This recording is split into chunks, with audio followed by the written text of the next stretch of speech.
Всем привет!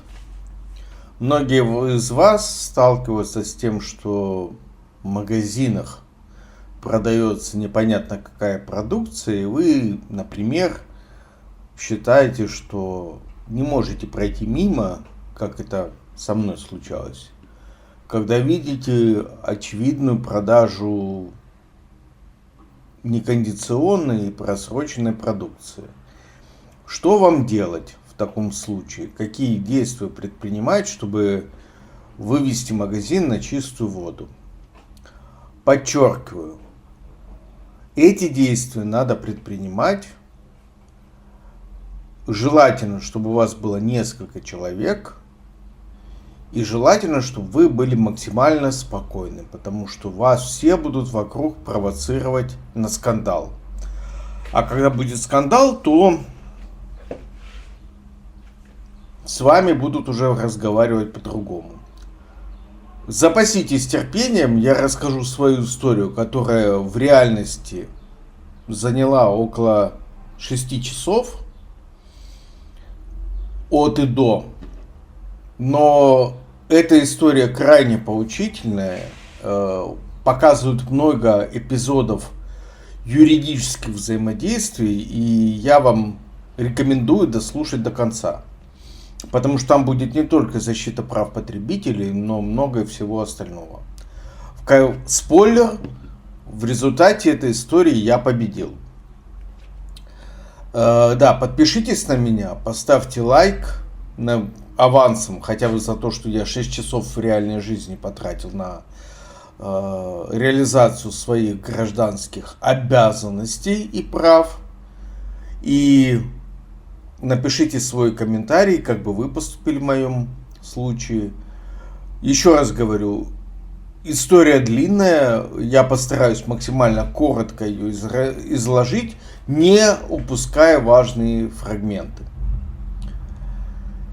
Так, есть сеть магазинов «Светофор» в Российской Федерации. И это считается, совсем дискаунтеры, то есть магазины, где продается заведомо дешевая и, вероятно, некачественная продукция.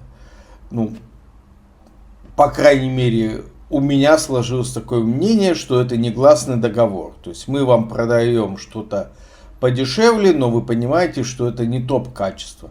Тем не менее, согласно действующим нормам, нельзя даже в таких дискаунтерах продавать совершенный просрок или некондицию. Есть магазин «Светофоры» в горячем ключе. Конкретно, их там несколько, на улице Объездной. Не знаю, существует он сейчас или нет, но раньше он был на Объездной, он был рядом с мясной лавкой, он был рядом с ребятами, которые продают овощи по хорошей цене. В общем, достаточно удобно расположен, рядом есть парковка, поэтому я туда иногда заезжал, в особенности, когда мне нужно было купить какую-то химию или, в общем, какие-то такие сантехнические хозтовары, что называется. Продукты питания я там практически никогда не покупал, понимая, что качество будет низкое. И вот, в какой-то отдельный день я туда приехал, опять же, взять какие-то моющие средства, что-то подешевле.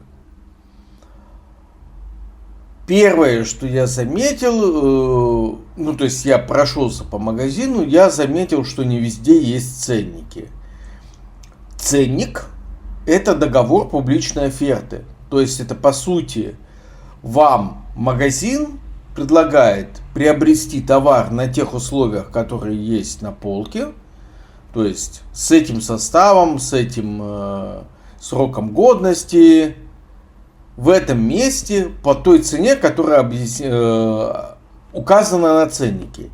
И именно поэтому, потому что это договор публичной оферты неограниченному кругу лиц, магазины хоть в России, хоть в Испании обязаны продавать товар по той цене, которая указана на ценнике. Нет никакой разницы, по какой цене товар находится во внутренней базе магазина, потому что вам испанский магазин, если у них скидочная акция закончилась, но ценник они не поменяли, они по сути вам предлагают приобрести этот товар по этой цене, которая на полке обозначена. И когда вы берете какой-то товар с полки и кладете себе в тележку, вы акцептируете эту оферту, то есть вы соглашаетесь с этой офертой. То же самое и в России. То есть товар становится вашим, подчеркиваю, вашим становится товар, когда вы его взяли с полки и положили в свою тележку. Поэтому к вопросу о том, можно ли пить воду, если вы взяли, допустим, бутылку с полки и положили к себе в тележку. Ответ – можно. Вы мне скажете, ну я же не заплатил за нее. Да, вы не заплатили. Но этот товар ваш, вы приняли эту оферту, вы согласились взять этот товар по той цене, которая указана. Вы можете с этим товаром делать все, что хотите. Есть, пить. Но у вас остается обязанность оплатить товар. Вы можете его полностью потребить, но вы должны оплатить его на выходе, на кассе. И никто вам не может сказать ни слова об этом. Но, естественно, поставить полупустую бутылку или полусъеденный товар на полку вы не можете. Потому что это уже ваш товар. Так вот, в магазине Светофор я заметил, что нету ценников в большом количестве. Что явное нарушение, потому что вы не можете знать, по какой цене этот товар вам предлагается. То есть вы можете согласиться или не согласиться с этим. Ну, понятно, отговорка. Мы не успели расставить новые ценники. Дальше я прошелся зашел у них такой большой холодильник, по сути холодильная комната. Зашел в эту холодильную комнату, решил посмотреть на сыры. Сыры они продают, некоторые продают в головах, то есть заводская упаковка, большая голова, залитая там парафином или еще чем-то, то есть заводской упаковки или вакуумная пластиковая упаковка. И очень много кусков сыра просто в пищевой пленке, то есть нарезанные где-то в подсобном помещении или где-то там в другом месте, где они это делают. Что они продавали? Они продавали кусок сыра, и прямо к куску сыра примыкает бумажка с составом этого сыра, с названием этого сыра, то есть пищевой продукт и бумажка неизвестного происхождения соприкасались. И все это завернуто в пищевую пленку. Это явное нарушение, потому что не может этикетка быть наклеена поверх на продукт, который вы должны употреблять. То есть этикетка должна быть на упаковке, а не под упаковкой. Вы не можете знать, насколько чистая эта упаковка, эта бумажка. Это явное нарушение. Потом, насколько я помню, в составе этого сыра, вернее, вот в этой этикетке, если ее можно так назвать, не были указаны условия хранения. Условия хранения – крайне важная вещь для вас. Потому что товар годен, то есть подходит для употребления только в том температурном диапазоне, который указан на упаковке, на этикетке.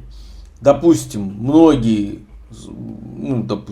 выпечка много, большинство выпечки, торты, они пригодны для употребления только в определенное время, допустим, 18 часов, если они хранились при температуре до, допустим, 0 градусов, или до минус 3 градусов, минус 2 градусов.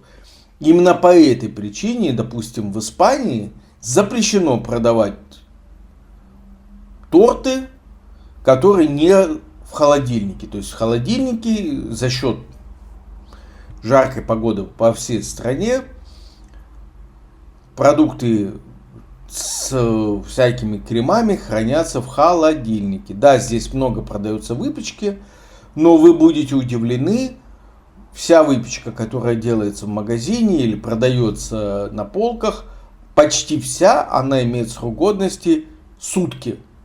То есть продать вам вчерашний батон или какой-то там дэниш с какой-нибудь яблочной начинкой не могут. Все, что не продано сегодня, завтра уже выбрасывается. Вот такие правила.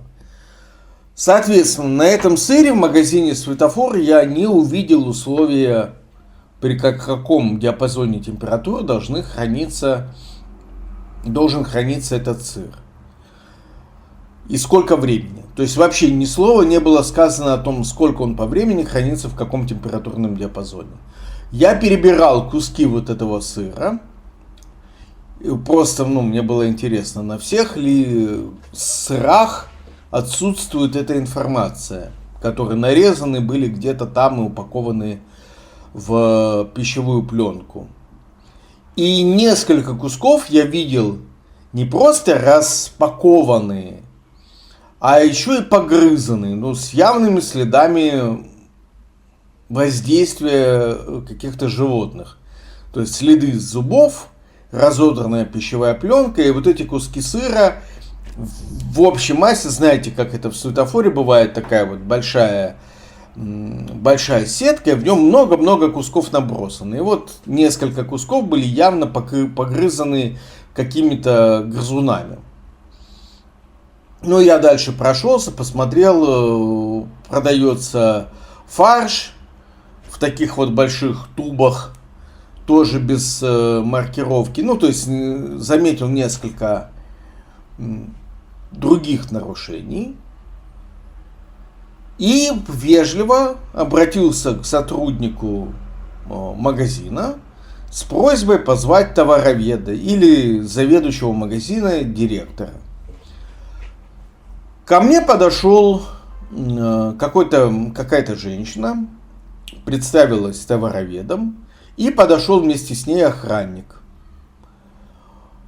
Я попросил показать на сыре условия хранения, температурный диапазон и срок, в течение которого этот сыр годен для употребления.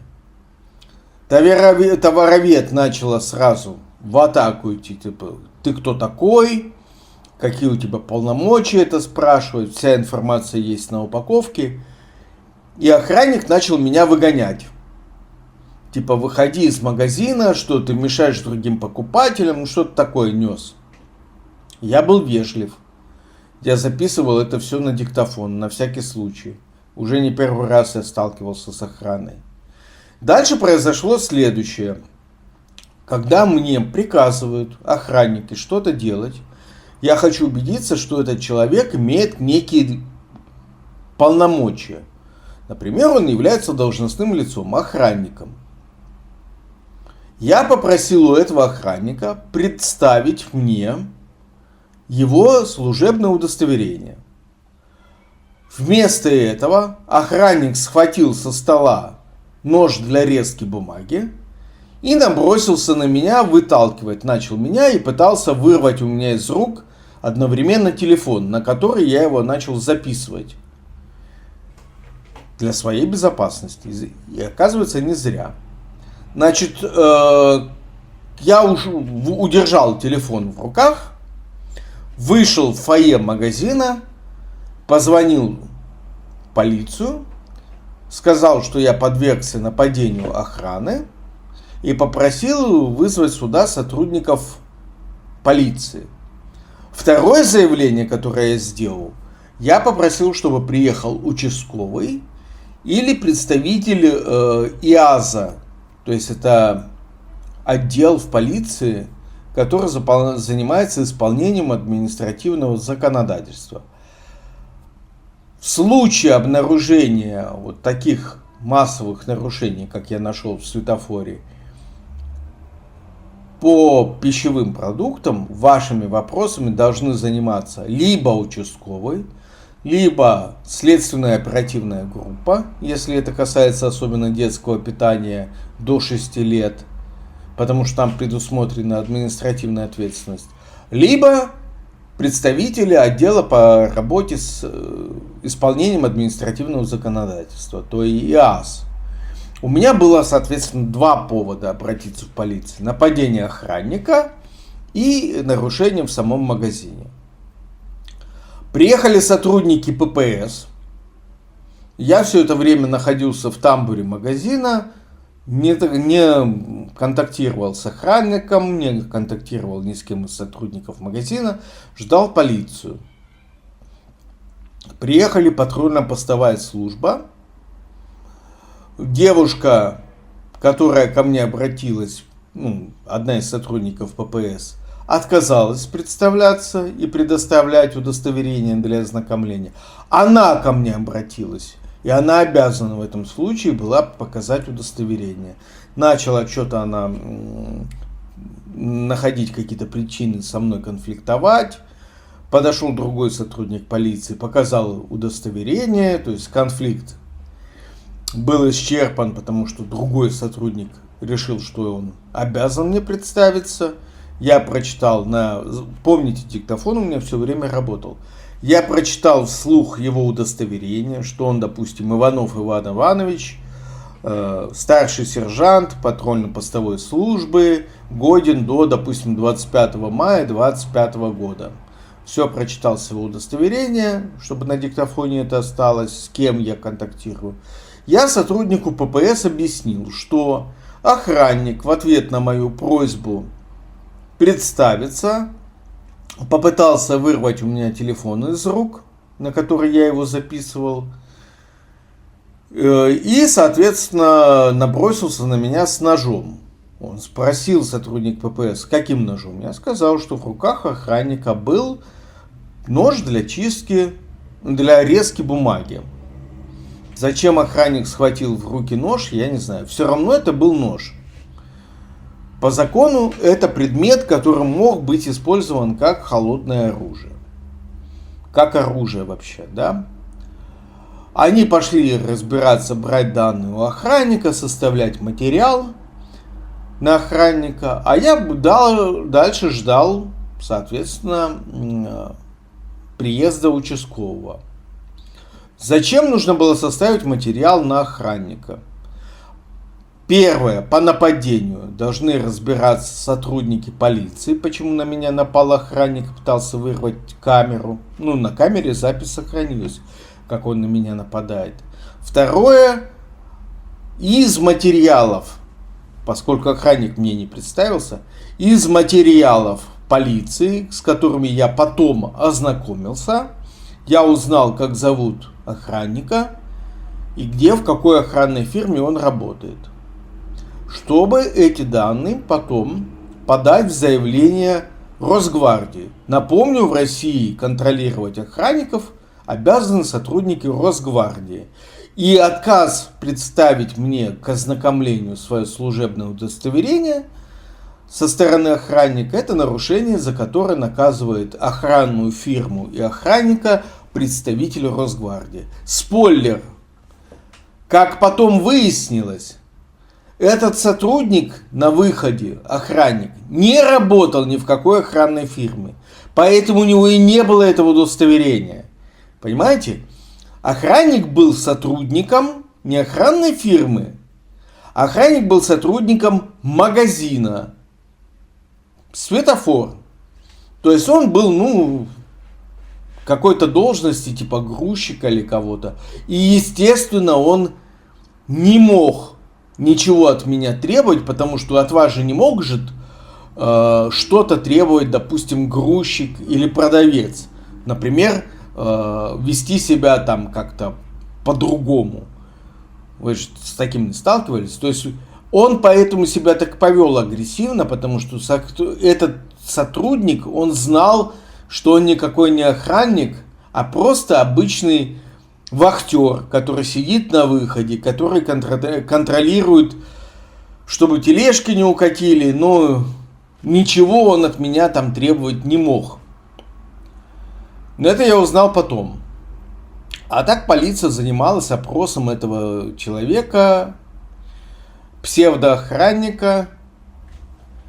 И я ждал участкового. Прошел примерно час с момента, как я обратился в полицию.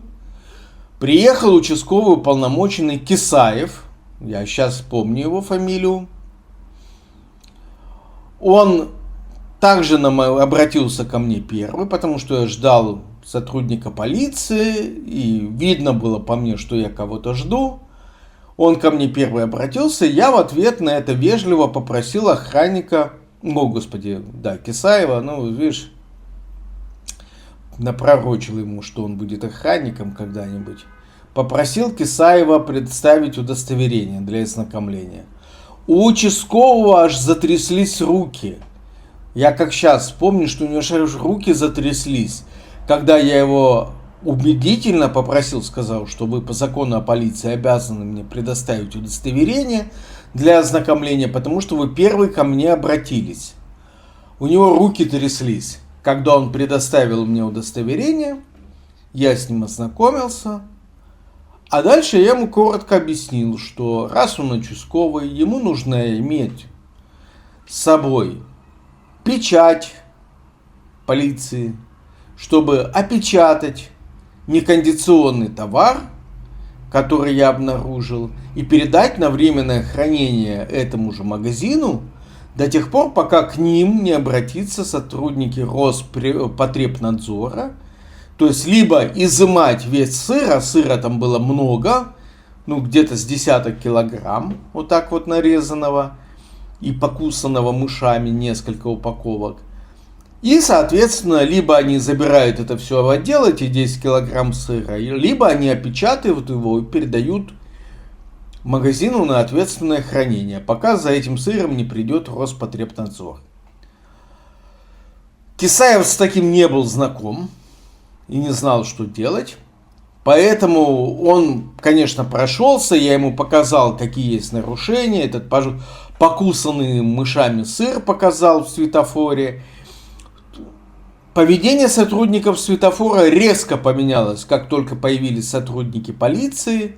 Они сразу стали сотрудничать, что называется, но все равно вели себя достаточно заносчиво со мной. Типа, ты кто такой, мы будем только с полицией общаться. Но зато полиция общалась со мной. Я все им показал, все рассказал. Кисаев признал, что он некомпетентен составлять такие материалы и вызвал майора из отдела по исполнению административного законодательства. К сожалению, я сейчас по прошествии стольких лет забыл фамилию майора. Какая-то грузинская фамилия, насколько я помню, или абхазская. В общем, этот майор приехал уже через 2 часа, вел себя нагло, запирался в кабинете вместе с сотрудниками светофора, запрещал мне заглядывать в этот кабинет, когда долго не было майора. То есть он зашел, зачем-то заперся в кабинете с сотрудниками светофора. Я заглянул позвать майора, все-таки я уже столько времени жду, для составления заявления в моем присутствии. То есть я хотел участвовать в действиях как свидетель и как заявитель. Но майор выгнал меня, не дал зайти в комнату и сказал, что я ему мешаю работать. Зачем-то ему надо было закрыться в кабинете. Тем не менее, где-то уже на 4 часу ожидания приступили к действиям. Еще раз я повторил все для этого майора. Показал, какие проблемы есть там с фаршем, с рыбой, с мясом, с сыром, с отсутствием ценников. Все это, то, что я обозначил, что сыр непонятно какого срока годности, непонятно каких условий хранения. Напомню вам, что любой продукт пищевой, который не имеет этой информации на упаковке, считается просроченным. То есть, если у вас нет данных о том, что этот сыр произведен или расфасован, допустим, 10 дней назад, и он 10 дней хранился при температуре допустим, плюс 5 градусов, и срок его годности 20 дней, например, я фантазирую, то есть на сыре должно быть, когда он произведен, когда он расфасован, сколько он до времени хранится, и при какой температуре. И все это время он считается пригодным для употребления.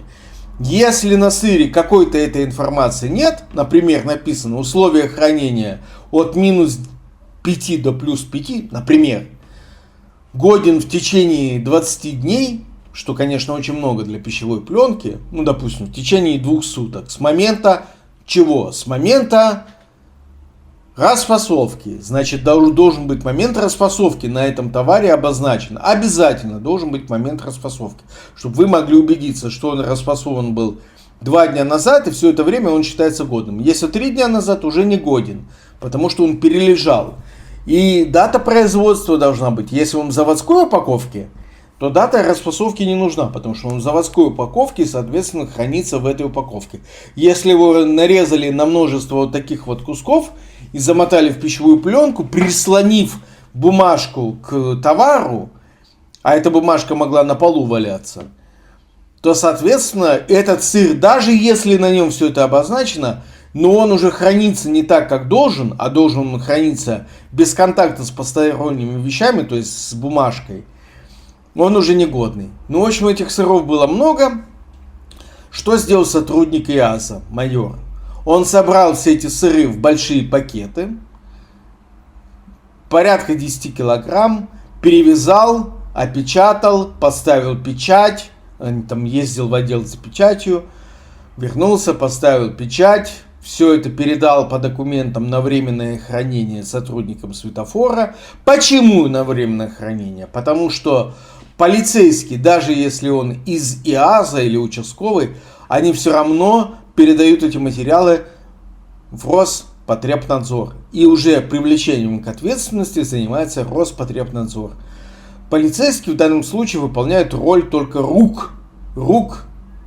То есть манипуляции делают, а вынесение решения за Роспотребнадзором.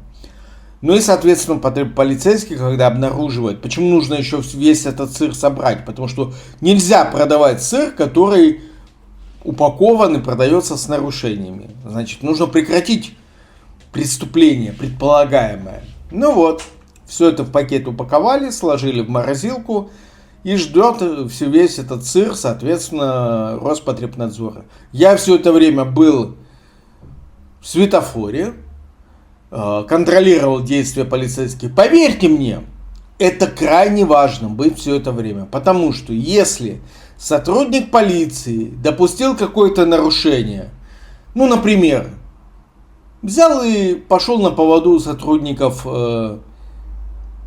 светофора, и они ему говорят: да мы сейчас при вас все уничтожим. И он говорит: да, хорошо, я согласен. Все.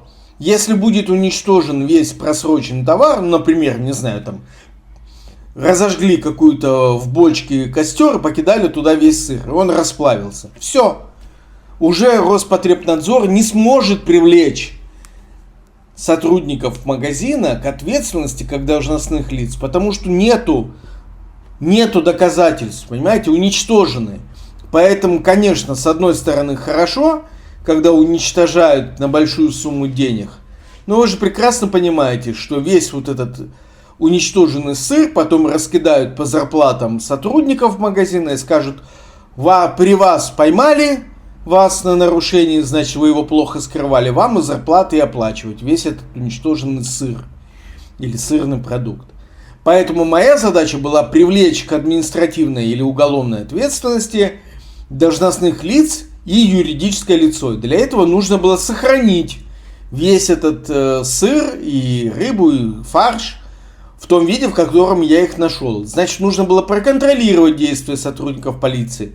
Если бы полицейские, они меня уже до этого знали, то есть не сильно сопротивлялись, но если бы полицейский не стал делать то, что я ему говорил, или я смотрел со стороны, что он делает, и молчал, чтобы не провоцировать его на конфликт, если бы они начали уничтожать или прятать эти вещественные доказательства, я бы спокойно, не конфликтуя с сотрудником полиции, а он вел себя агрессивно, он хотел меня спровоцировать на конфликт, я бы набрал на 102 или на 112 и просто бы продиктовал, что я нахожусь в магазине «Светофор» на улице Объездной, не помню какой адрес. Рядом со мной сотрудник полиции, майор там Иванашвили, например. он делает то-то, то-то, то-то, то-то, а я считаю, что это он делает неправильно, а должен делать другое. То есть мне очень важно в процесс не вмешиваться, но сообщить о том, что сотрудник полиции, например, в отличие от нормального порядка вещей, уничтожает вещественные доказательства. Ну, естественно, сотрудник полиции это услышит, или ему из-за дела перезвонят и скажут, что ж ты там делаешь? В присутствии Панюшкина уничтожаешь вещественные доказательства. Понимаете, да?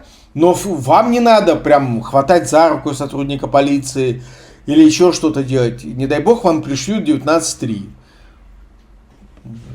Препятствование законному требованию сотрудников полиции. Нет, вы просто будьте наблюдателем и не вступайте в споры. Видите какое-то правонарушение сотрудника полиции, вежливо ему об этом скажите. Если он не реагирует, звоните 102 или 112. И там все говорите, что вы хотели сказать сотруднику полиции. Там разговоры записываются. Вот. В общем, 6 часов прошло. Я помню, что я утром приехал туда, а закончили мы только где-то к 5 часам вечера. Все опечатали, передали, потом очень долго я еще отвечал на вопросы Роспотребнадзора, но главное, я проконтролировал, чтобы сотрудник полиции сделал все свои действия правильно, сохранил все вещественные доказательства, собрал документацию, сфотографировал, где продавался.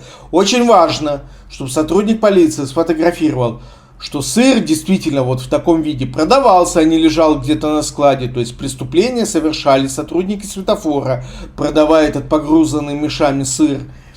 Они, значит, сфотографировали, где этот сыр продавался, я показал тут и тут, что там нет ценников, что нету рядом с ценником этикеток с объяснением, сколько этот сыр. Ну, в общем, все полностью описали место правонарушения, как оно было. В материалах дела я расписался, поставил прочерки в тех местах, где не были заполнены. И все это дело ушло через полицию в Роспотребнадзор. Еще где-то месяца 2 Роспотребнадзор разбирался со светофором. В конечном итоге результат. Привлекли должностное лицо к ответственности. Товароведа, вот того, которое не хотело мне отвечать на вопросы. Привлекли юрлицо к ответственности. Охранника не смогли наказать, потому что он не сотрудник охранной фирмы. То есть он сотрудник этого магазина, типа вахтера. То есть Росгвардия с ним ничего не смогла сделать. А насчет нападения на меня с ножом, он принес мне, ну то есть я заехал в этот магазин, он мне принес публичные извинения за свое поведение в присутствии других сотрудников светофора. Это было мое условие.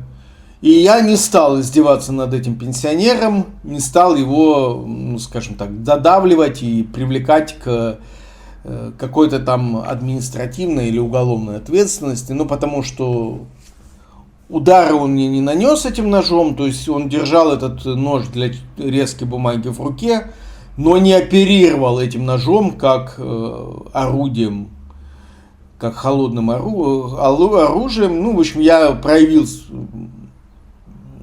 снисходительность и ограничился публичными извинениями этого охранника. По-моему, даже где-то на видео их записал. Ну, вот так вот. Но считаю, что я сделал очень большое дело. На какое-то время мой такой вот самопроизвольный случайный рейд в магазине «Светофор» подействовал. Они какое-то время соблюдали правила. Почему? Потому что они знали, что я могу в любой момент приехать к ним и провести еще один такой рейд. Вот. Поэтому на время, пока они помнили, что я могу приехать, это в этом магазине подействовало. Они помнили, что я рядом. Кто из вас готов повторить мой эксперимент, берите обязательно с собой нескольких участников, чтобы кто-то вас снимал на видео, кто-то вам помогал юридическими комментариями, поддержкой. Это очень нервно, это жутко нервозное мероприятие, Я сам не был к этому готов, я не специально туда приехал, так получилось. Ну, то есть я решил действовать, когда увидел, что они продают сыр, погрызанный мышами. Вот. И я решил, что это уже выше крыши, начал, соответственно, действовать. Если бы я этого не заметил, ну, максимум, что я бы сделал, это, наверное, просто бы ограничился замечанием товароведу, что у вас бумажка приклеена поверх сыра, а это не должно быть. И что на бумажке отсутствует необходимая обязательная маркировка. Но вот видите, я сделал хорошее дело. И вам того же желаю, но только приезжайте туда с компанией, так легче и запаситесь временем. Помните, что это может затянуться на очень долго. Но это очень полезное действие. Подписывайтесь на меня, ставьте лайк. Обязательно напишите в комментариях, готовы вы пойти на такое же действие или нет. Кстати, я очень часто замечал, сейчас начался летний сезон, тем, кто досмотрел до текущего момента, напомню, очень частые нарушения, о котором вы даже не знаете. Но я многих кого ловил на этом нарушении. В весенний, осенний период, в период жаркого времени, магазины, как правило, продают просроченное мороженое. Да-да, вы думаете, что мороженое имеет срок годности, пока оно заморожено. Это не так. Я несколько раз, вот в Краснодарском крае есть популярная сеть «Агрокомплекс», принадлежит бывшему губернатору и министру сельского хозяйства Ткачеву. Так вот, в этом агрокомплексе я несколько раз покупал просроченное мороженое. В сезон, когда жарко, когда люди с охоты покупают мороженое, и никто из вас, поверьте, никто из вас никогда не смотрел на сроки годности мороженого, и я тоже бы не стал смотреть, если бы не вкус изменившийся, я как-то начал поглядывать на сроки годности мороженого. И, о ужас, очень часто натыкался на то, что и в агрокомплексе, и в других магазинах, сетевых, как правило, продается просроченное мороженое. И оно перемешанное с годным мороженым. Вот так вот упаковка-то одинаковая. И вы же в этой упаковке мороженого, в этом пакетике не можете увидеть, в каком состоянии там мороженое. То есть всегда, что вы должны делать? Берете мороженое, аккуратненько его пощупайте. Если мороженое внутри упаковки деформировано, оно уже заведомо негодное. Значит, оно было когда-то разморожено, а мороженое должно храниться при отрицательной температуре всегда. Значит, мороженое было разморожено выше нуля, а потом заморозили. Если вы щупаете аккуратненько упаковку мороженого, а в ней снег, это означает, что это негодное мороженое. Значит, оно тоже было размороженное, из него выделилась влага, ну, какой-то там вода, молоко вытекло, и потом его заново заморозили. Мороженое в упаковке вы берете, первое, что вы должны его, еще когда не взяли из холодильника, аккуратненько пощупали, так же нежно и аккуратно, как женскую грудь. Аккуратненько пощупали. Если оно сохранило свою форму и нету вот этого снега в упаковке, значит, это мороженое потенциально хорошее. И потом вы аккуратненько открываете упаковочку, и там напечатано на шве, как правило, сроки годности, когда оно было произведено и сколько оно годное. Проверяйте всегда сроки годности мороженого. Поверьте мне, вы очень часто будете натыкаться на просроченное. Это характерная ошибка. Вернее, не ошибка, а специальное правонарушение, которое совершают магазины. Мороженое плохо продается зимой. И вот то, что зимой не продано, они весной начинают его в начале лета продавать. Все. Рассказал вам кучу лайфхаков полезных. Подписывайтесь, еще раз прошу. Подпишитесь и напишите комментарий. Так вы меня очень поддержите. Но я буду благодарен, если вы мне пришлете донат через Boosty. Подпишитесь на меня, подпишитесь на YouTube на меня, на Патреоне, на Buy Me a Coffee. Все это есть, все это полезно. И на этих платформах я даю практические советы, выкладываю практические документы, которые экономят вам время. Все, всем пока.